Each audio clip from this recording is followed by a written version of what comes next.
Well, I'm doing some fun experimenting for this quilt as you go quilt in the hoop project.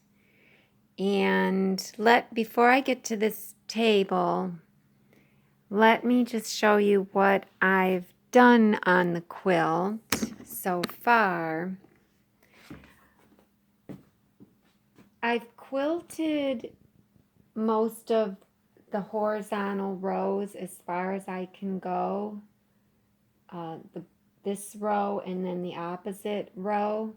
I do have 2 more hoopings to do on the opposite row. I was going to film that to show a slightly different variation to the file that I just created. I made it easier for the tie-on, where you don't have to pull up the bobbin thread anymore or worry about a clean tie-on. So I wanted to show that, so I'll do that. But I also wanted to show what I'm planning, and I honestly don't know where I'm going with this. So I'm just trying to somehow incorporate this new red into the quilt. And like I said before, I am going to try and get rid of some of this color by covering it up with applique. Now these aren't bad on this side, but when I flipped it over, this thick border and then the one above it is thick. I know you can't see it, but you can see it there. You know, it's pretty thick and it just needs to be covered up, and I'm going to do that with applique later when this is done, all done being quilted. Well, not all done. I have to keep correcting myself.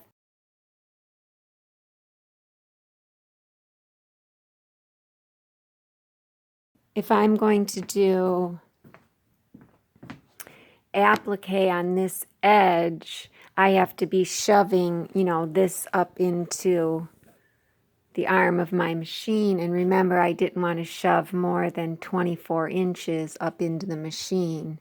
And one thing I wanted to mention for my next quilt, and possibly for the rest of this one, I'm not sure if I could finagle it, but for my next quilt, I am going to make the entire quilt top first, and then I'm going to have an entire backing, all one piece, and I'm going to then just take 24 inches of batting and start in the center, put the batting in the middle, and start hooping like that. And I'm going to see if I could shove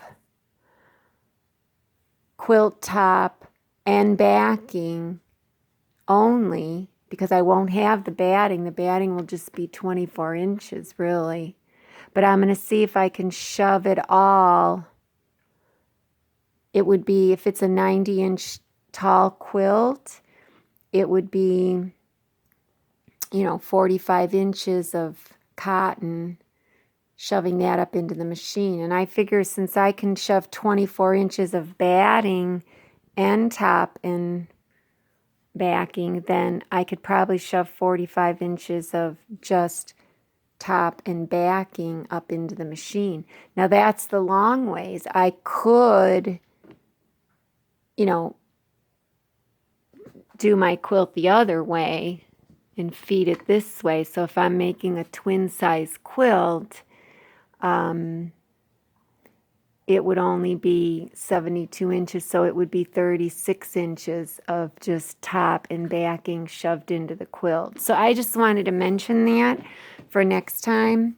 But anyway, so this is going to get covered up with applique once I get this quilted. And to quilt this, I have to add more onto this. So this applique is going to come much later.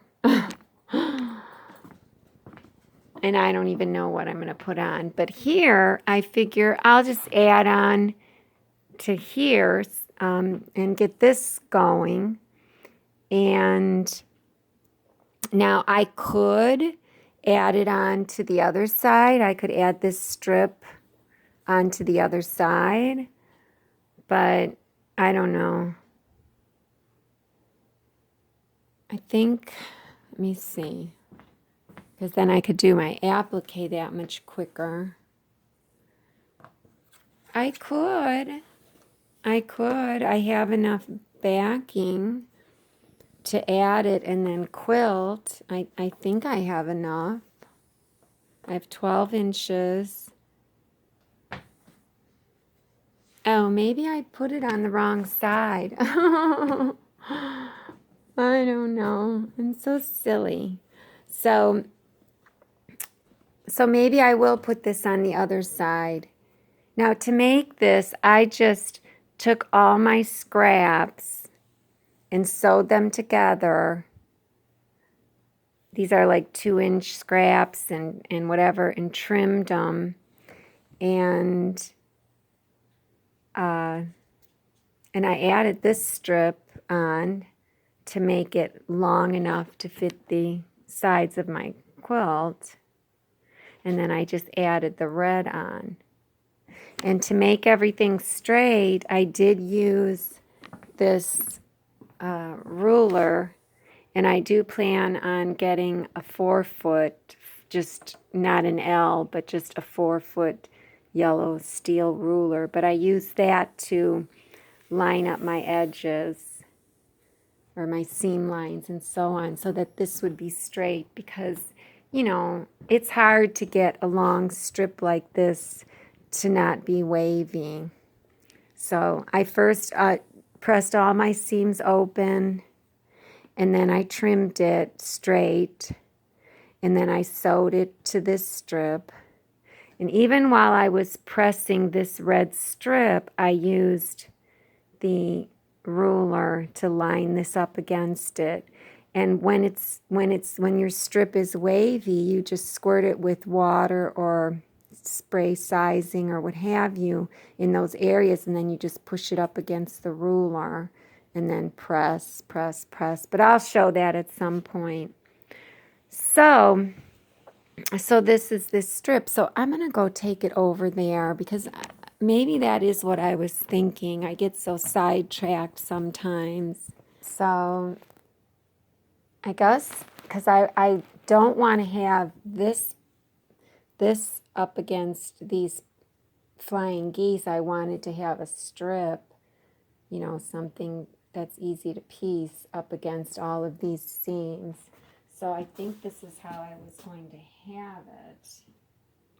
If I did want to quilt this, then I really could only quilt up to here, which is fine, if even that. I stopped quilting right here. So this is enough for one horizontal hooping. So I could do that. And then, once this is quilted, then I could work on my applique, to be honest. I could. So that leads me to this other project I'm working on here. This other part of my project is I really like the idea of working in strips. And what I did, because I don't like putting together little pieces and so on, I like to just work with strips. So I just decided, you know, what colors do I want in my quilt? And I didn't measure or anything these strips, but I found this strip of this blue. It's a scrap, but it was long. And this is already in the quilt, this one. This is I think this color is in the quilt. And then here's my yellow. I made the yellow really wide. So basically what I did was I first just took these 3 strips and sewed them together in one long strip, pressed the seams open, used the yellow steel ruler to make sure that my seams were straight here, and squirted with water wherever they weren't. And then once this was straight, it's got a lot of that magic sizing on it and everything. I actually did the magic sizing before I even cut the strips, straightened them out and so on. But at any rate, once this was all sewn together and the seams were pressed open, I measured the raw edge from here to here, and it was some odd measurement. I could have probably cut one of them down, maybe the gray, but I didn't. I just saw the measurement. So let's say the measurement was, I'll work in round numbers. It was 5 7/8, but let's say it was 6 inches, the raw cut edge. We'll just say it was 6 inches. So then I decided, okay, I want to just put 2 fabrics, for the other part of this strip piecing. So if there's 2 fabrics, that means I have to add 2 seam allowances. So I have to add a 1/2 inch to this 6 inches. So now I'm at 6 1/2 inches. So remember, I have 6 1/2 inches that I have to disperse between the 2 pieces. Well, I had this red one already cut. It was cut at 2 inches, maybe. So if that was 2 inches and I had 6 1/2 to work with, 6 1/2 minus 2 is 4 1/2. So this had to be 4 1/2 inches. So then I just sewed these 2 right sides together, pressed the seams open, then laid them right sides together on top of this one, the existing 3 strips. And you sew the bottom edge, and then you sew in the opposite direction. You sew the top edge at 1/4 inch, and you make a tube. And so I didn't know how I was going to cut up this tube. I was like, I have no idea. I just knew those were the colors I wanted, and I wanted to get rid of some scraps. And so I bought this Clearview ruler a while ago, and this ruler has points, you'll notice. It's not like a lot of your 60-degree triangle rulers where they cut off the points. This one has the points here and, on all 3 corners. I'm trying to get rid of that glare, here and here. And I wanted that. I did want that because I don't want to have to just rely on one person's patterns or what have you. I wanted just a pure ruler. So there is a lady on YouTube, Quilt Addicts Anonymous, and she uses this ruler in a lot of her projects. So I was happy to see that. And I did look at a couple of her videos. She didn't do, the one I was just watching, she didn't do it like this, the way I'm doing it now with strip tubes. Her strips were not sewn together. So she only had half of a triangle And then she had to sew that to the bottom half to make her diamonds, whereas my diamonds are already made using this ruler. So here's what I did. And honestly, I don't even know how I'm going to put this together. I don't know if I'm just going to leave it as maybe a double row or a single row. These two wouldn't go together.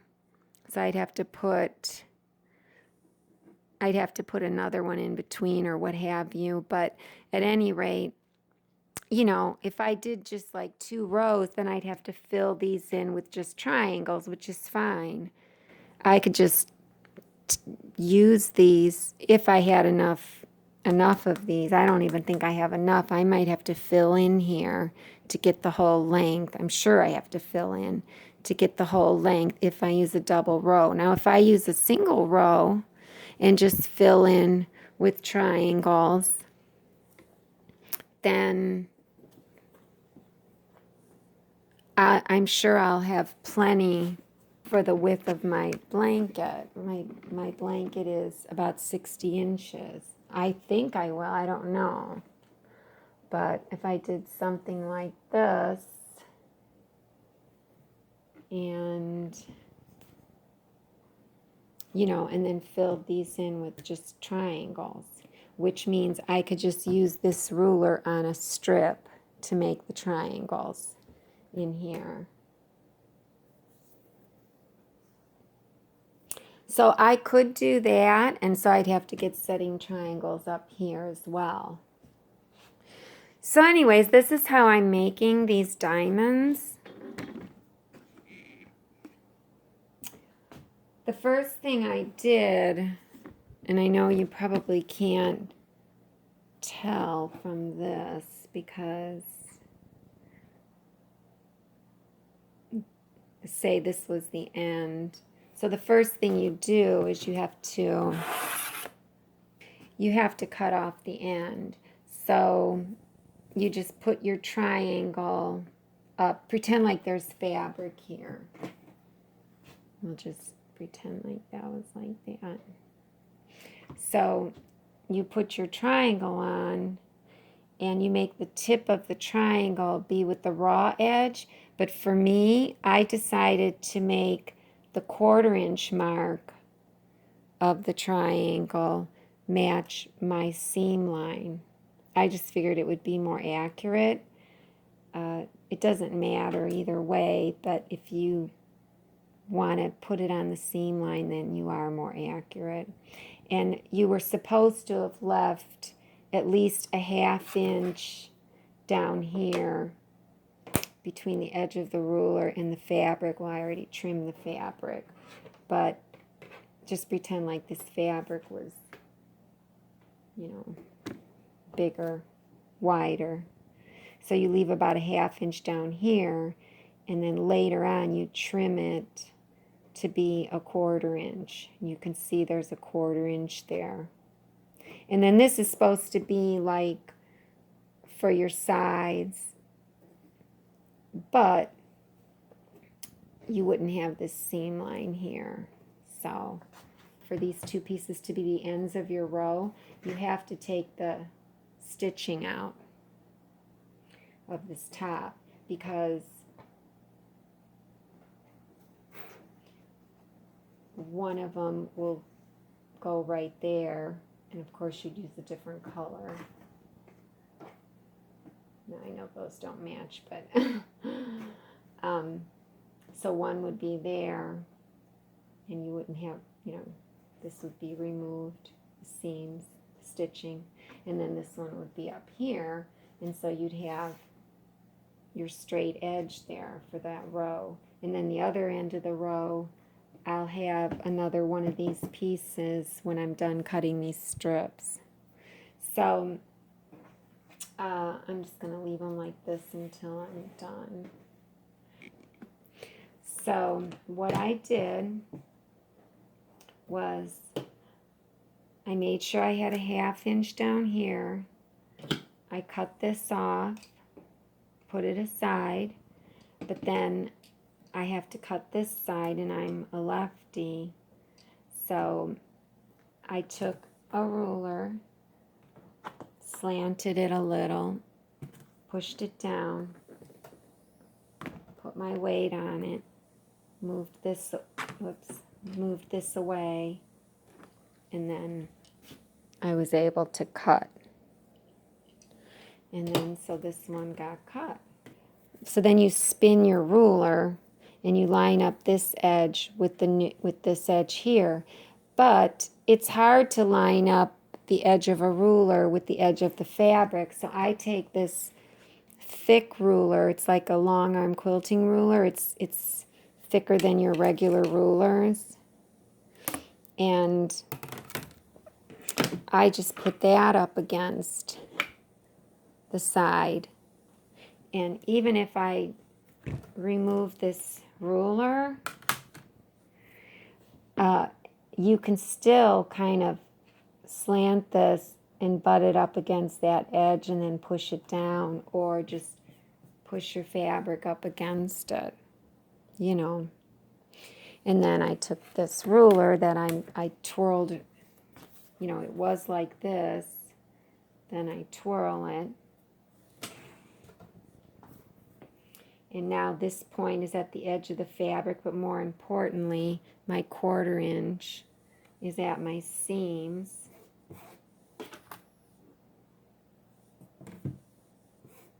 My fabric moved.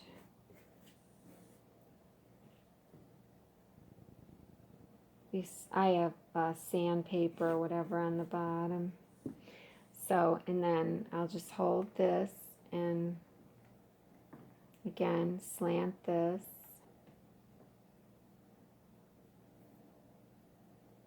Okay. So my 1/4 inch line here is lined up with my stitching.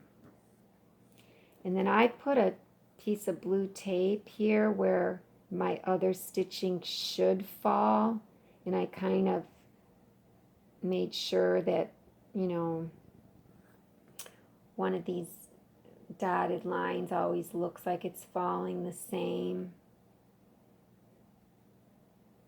just to give me an idea of where to go.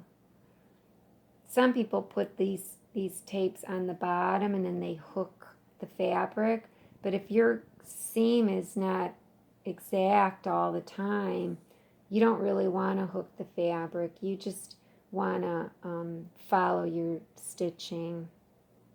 So I just make sure that my stitching looks like, here's my white stitching, and because I'd never trimmed these blocks to a perfect size, my white stitching doesn't fall on one of the 1/4 inch lines or 1/8 inch lines or whatever. And that's the other thing I like about this ruler. It has 1/8 inch lines. But I know that that dotted line, the one that's by my blue tape, is just a little bit, you know, above my stitching. So when you go over here, that dotted line is the same distance above my stitching. So I just kind of make sure it's even. And this is all bias cutting, so you could fudge when you're piecing it together and that. You can also make sure that your seam line right here lines up with one of the lines on the ruler, and mine just happens to line up really nice. So then I put my hand on this ruler, grab my other ruler, and I don't really need this anymore, but I just slant this and then press it down, put my weight on it, and then I still keep this slightly close just to keep everything flat, and then I'll slice through that.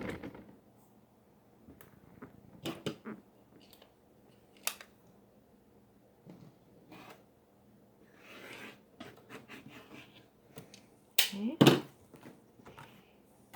And that's it. And then wherever the point is, you have a few little stitches, but you know, when you open it, they just come right apart. And so there you go. And there's your diamond. And so I haven't decided if I'm going to press these seams open like I did with the rest of it. I probably will. Or if I'm going to press to one side and nest it somehow. I probably should press them open because I don't know which way I'm going with this. So I haven't done anything, but remember, whatever I decide, I'm going to finger press it first, then hit it with the dry iron, then a burst of steam. That's been working great. So then this one, and so every time you rotate it, they come up a little different, you know. So, you know, because these two are different. The blue's down here, the blue's up there. This is still in the middle, but then over here the red is at the bottom.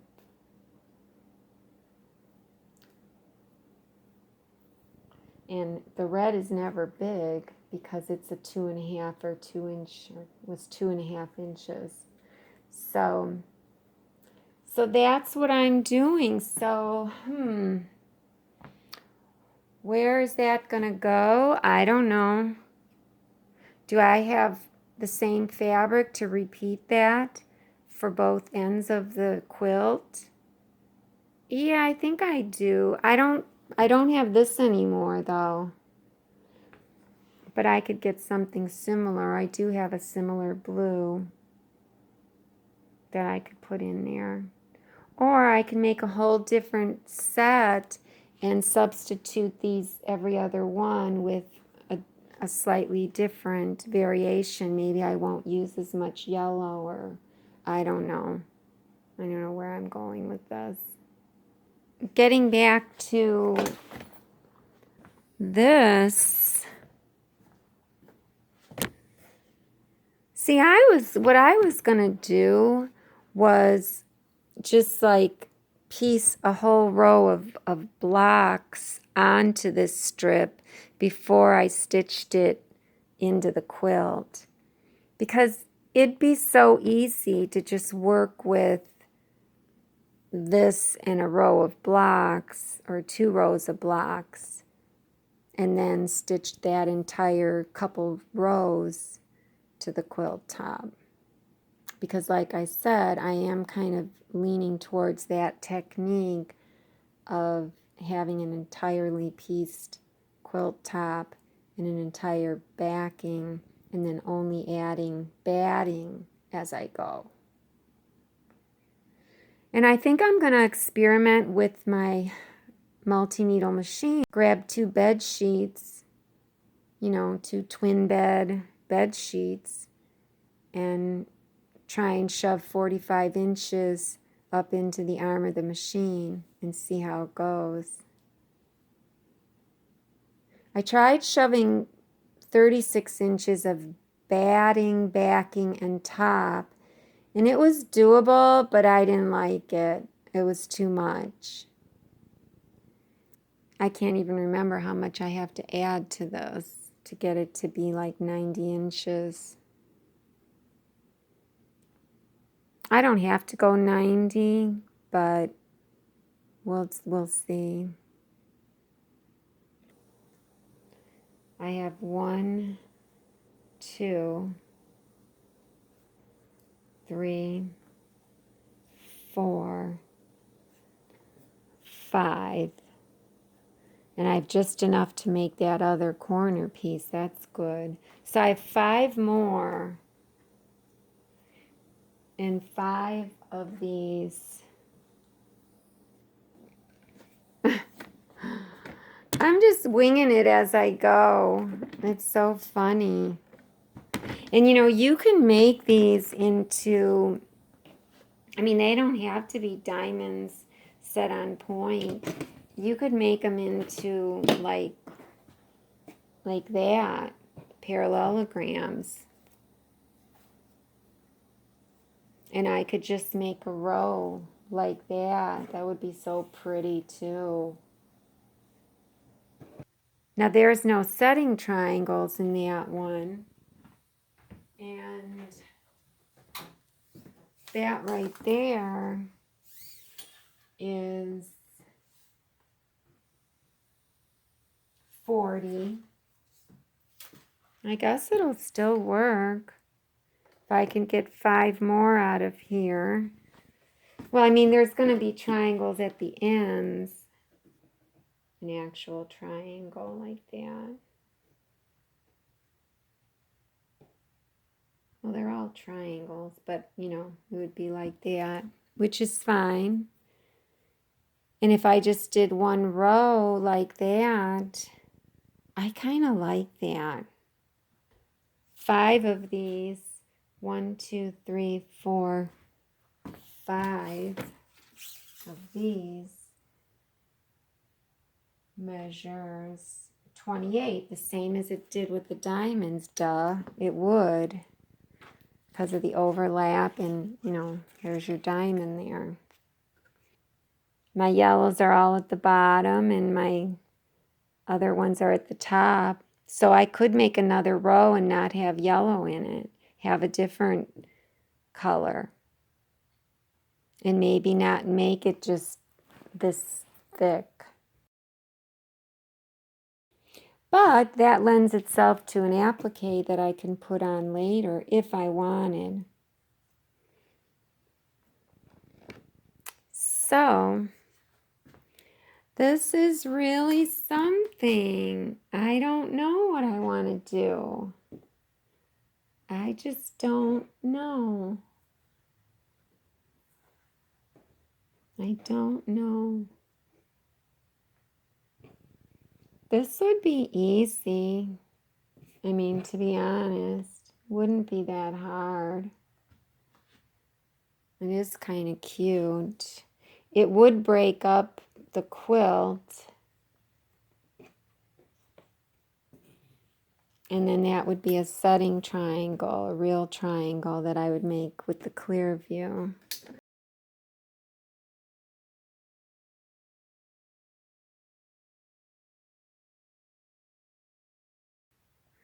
And I'll put a link for this down in the description for this triangle ruler. So I think I should show you, just to show one more step. So let me move these out of the way. I'm going to grab my thick ruler. And I could send a link for these type of rulers as well. They're just really nice to have for lining up other rulers and stuff. It's similar to, you know, like a block, what a block lock does. Only it does it for, you know, for any fabric, any angle or anything. So I'll just go ahead and slant this and then kind of move my fabric up against it. Grab the ruler. And I'm going to slant the ruler with the tip up at the edge, but more importantly, I'm looking at the 1/4 inch mark, lining up with my seam line. And then this line down here, I kind of know that this dotted line now is slightly below my stitching. And I just want to make sure it looks the same on both sides, and it does. So now I'm just going to hold my hand on the triangle ruler, and I don't really need this anymore. I could move it, or sometimes I just leave it and I just butt this up, you know, slant it and then drop it, because it fits right up into that corner just fine. And now I'm holding this ruler, and now I can move everything out of the way. And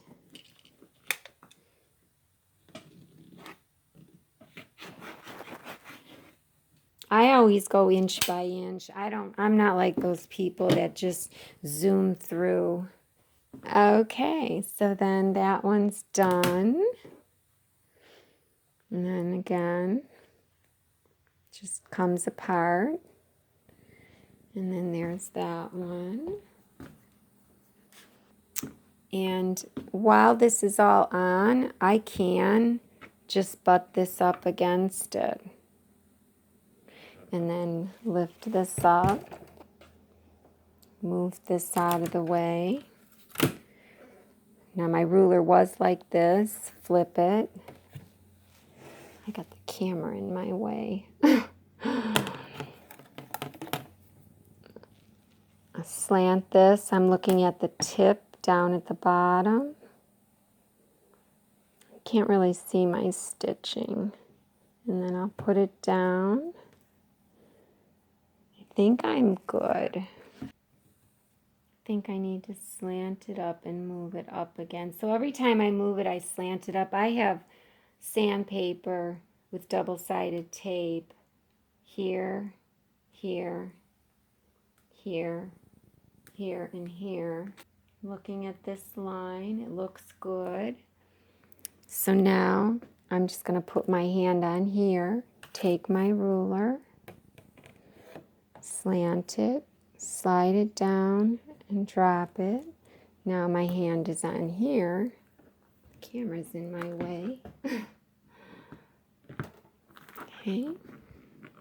And it didn't matter if I nudged that because I was holding this tight.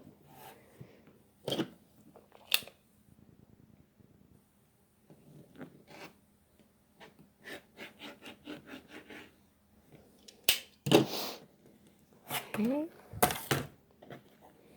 Oh, that never happens. This blade is nice and sharp. Okay.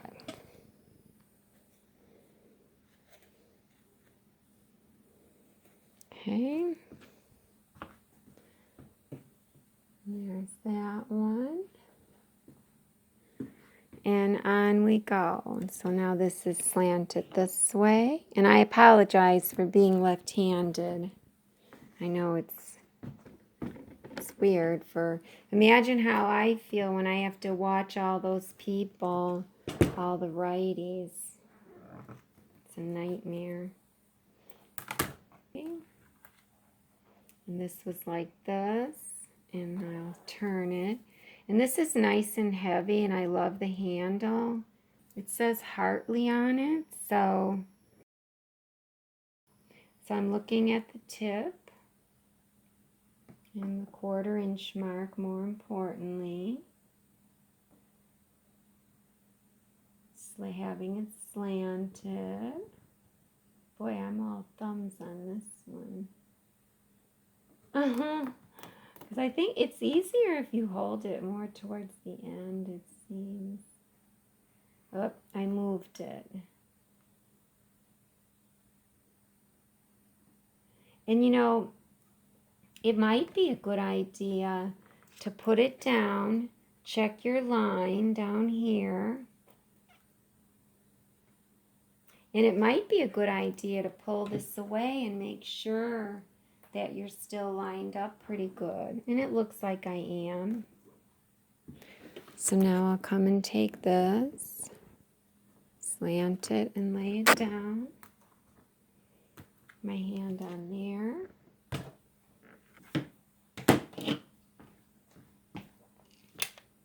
I don't know how I'm going to cut this with the camera in the way.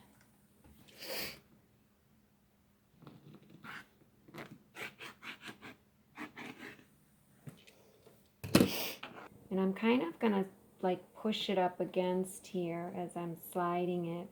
I'll try to put my 1/4 inch mark on the seam line as I do so. See how that works. If I can see it.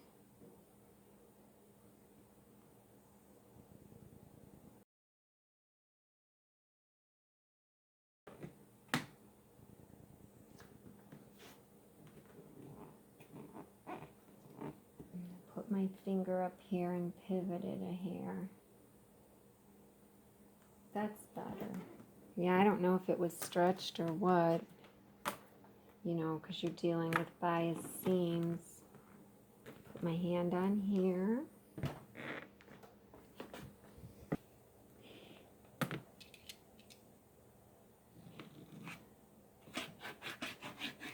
And I got the biggest Clearview ruler they made because I figure, I don't know, you may need it. It's 12 inches from top to bottom, altitude.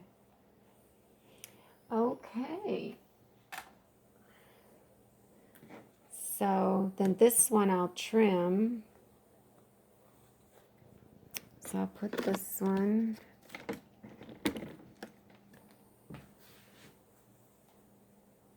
there. And then this one, the way I saw that one lady, Quilt Addicts Anonymous, one time she used the Clearview ruler to trim this, and then one time I saw her use a regular ruler, you know. But you have to have a 1/4 inch seam line down here.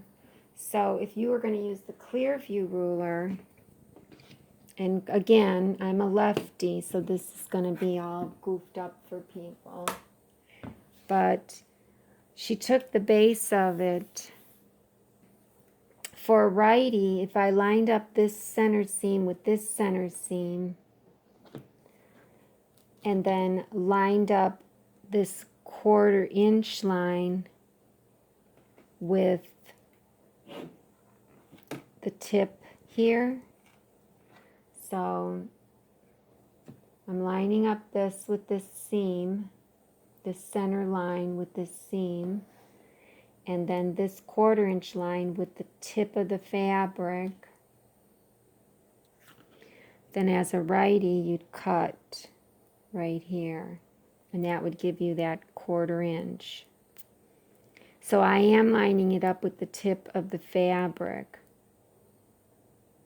not with like the stitching that's going across, because she didn't have stitching on hers. Hers were just single strips of fabric. But since I'm a lefty, I would have to flip this around, or I could just grab my ruler,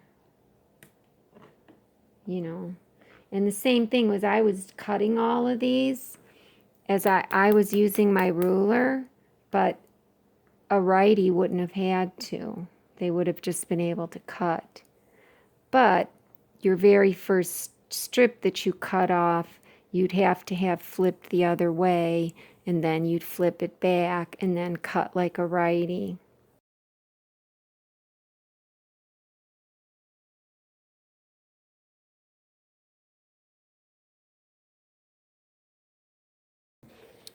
So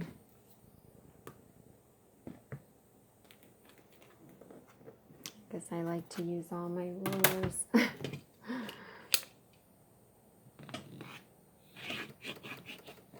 So then remember, so this one that I cut at the beginning and this one, now they're mirrors. They're mirrors of each other. So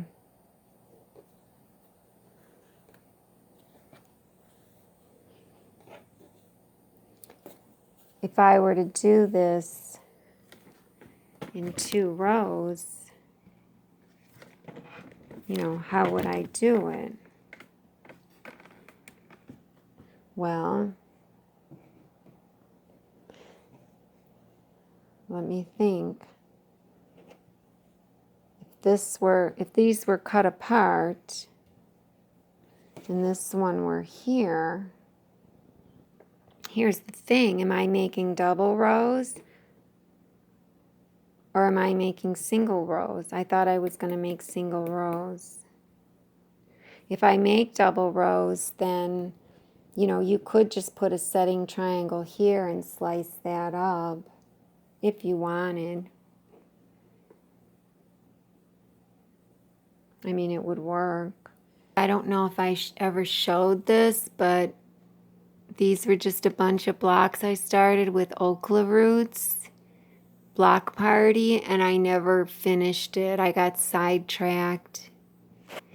And I actually, so they aren't together. They're just stuck on my design wall. And I also have like all of these blocks that I cut a long time ago for a wedding quilt. And I thought about incorporating these into those and, you know, making a quilt. I even thought about doing the sublimation ink and doing this as like a housewarming gift or a wedding gift or something where people can sign, you know, their autograph or make a card, like well wishes, using sublimation ink, and then I would press it on to here and then sew this into the quilt later. I thought about that, in which case, you know, it would just be all blocks. It would be easy, and maybe I would do my quilt as you go with it. I don't know. I could attempt that with it, but this thing would be huge, I think. Probably no bigger than the one I'm doing, to be honest. But my vintage singers are so pretty.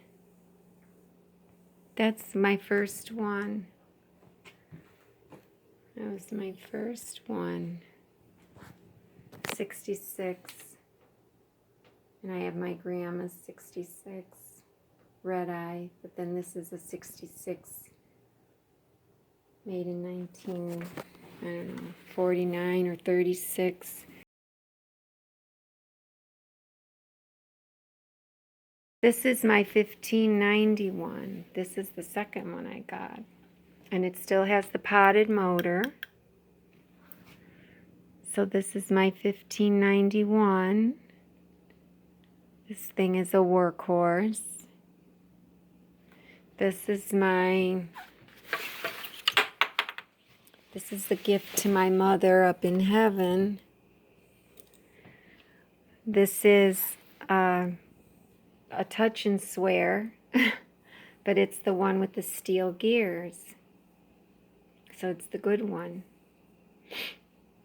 And I grew up in the 70s with the bad touch and swears, the one with the plastic gears. That was what my mother bought for our family, and that's how I learned to sew. So I took it out of storage, her touch and swear, and I cleaned it up and I oiled it and oiled the inside. Well, you can't oil the gears on those, the plastic gears. So they disintegrated. So then I found this one before COVID for $15 with the cabinet. It's awesome, and it does a chain stitch that's easily removable, which I thought I would use for the quilt as you go around the borders when I do the edges of the quilt. Or not. I could just leave the borders. I don't know. I haven't decided how I'm going to handle that. And then this is my 1590. It was a 1591, and I converted it into a belted, motorized 1590. I put a stronger motor on it. And I go through leather and several layers of leather and vinyl with it. So this is like my industrial. I can use the sister of this with the potted motor, but this one is ever so slightly stronger. And then this is my grandma's red eye. that I had to repaint some of this with stencils that I made with my Cricut maker because it's a long story. I still haven't shellacked over it, but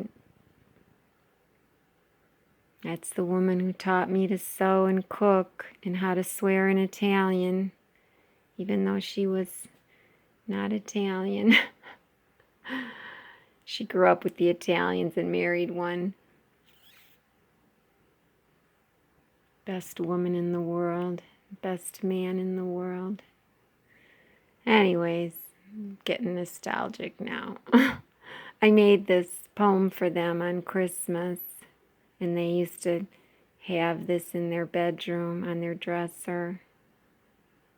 I used to be a good writer, better in print. So, if I make this into one row and just use this as one row and then come up with something completely different for other parts, other rows, then I would just have to decide which end I want to put this on.